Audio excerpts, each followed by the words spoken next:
Welcome back to First Light on this Friday morning. Let's turn to a topic that we've all learned way more about than we probably would have preferred during this pandemic. Pharmacies and medicine. The industry could be changing if billionaire Mark Cuban has anything to say about it. Paul Seegert, a consultant with PCS Advisors, joins us now to talk about the online pharmacy that the Shark Tank star and entrepreneur Paul is launching.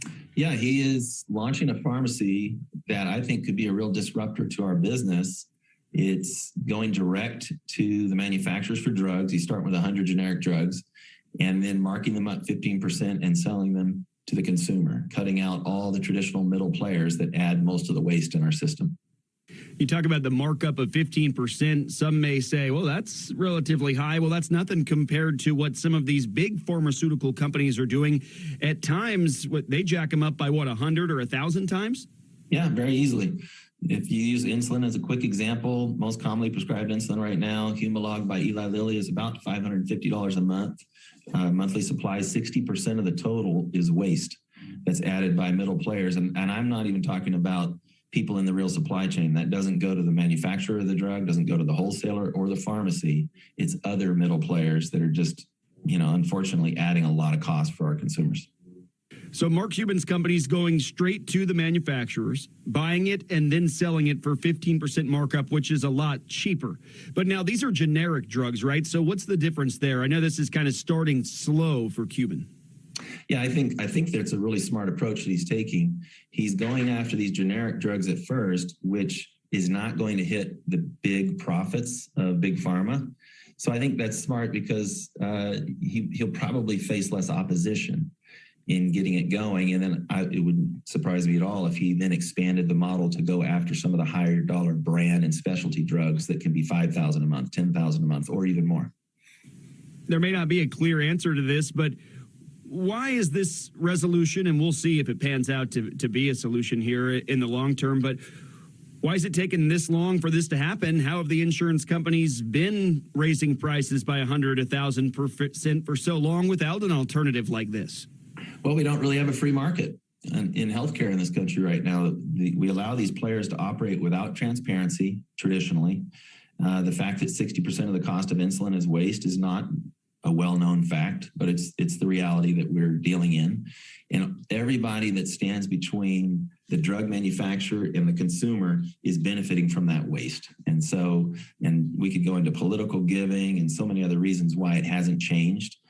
And I think other disruptors that have gotten into the business or attempted to, big ones, Amazon as an example, JP Morgan's tried to do something, Berkshire Hathaway, they've failed, or in some cases just piled on, like the Amazon pharmacy.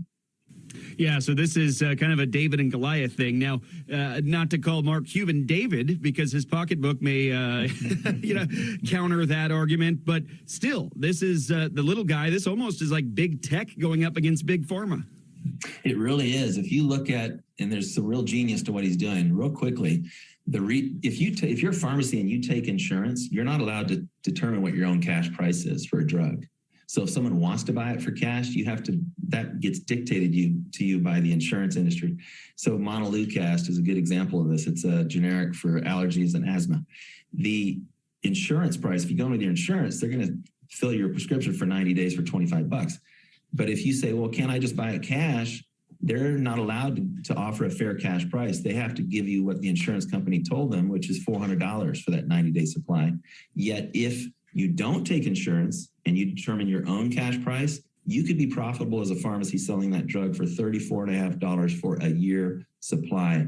And that's what he's avoiding, is the controls that are in place in the system today where they don't allow you to determine your own fair cash price. He's not taking insurance. It's really seems simple, but it's pretty incredible. Yeah, no insurance at all. So everything's out of pocket, which may be a turnoff when you first hear it, but then you see the reduced prices and that may change things around. Exactly. The fair cash price for lots of these drugs will be less than the copay people have been paying. We're with Paul Seegert. You're listening to First Light. He's with PCS Advisors. We're talking about this new online pharmacy that Mark Cuban has launched with a new company. How long will you think it'll take for this thing to catch on if it does? Is this going to be a long haul for Cuban? I bet it will. And I hope it catches on and others enter the space and we start to see some real competition in this industry because we desperately need it. What does it take, though, to launch something like this? Is this something that only a billionaire could do, with the capital behind it and all of that? Or is this a concept that could catch on? I think it certainly helps that you have someone like Mark Cuban doing it, because he is going up against one of the most powerful. This medical industrial complex that we have is enormously powerful. Great, Paul. We appreciate the insight. Thanks so much. Thanks for having me. Benefits consultant Paul Seegert joining us this morning.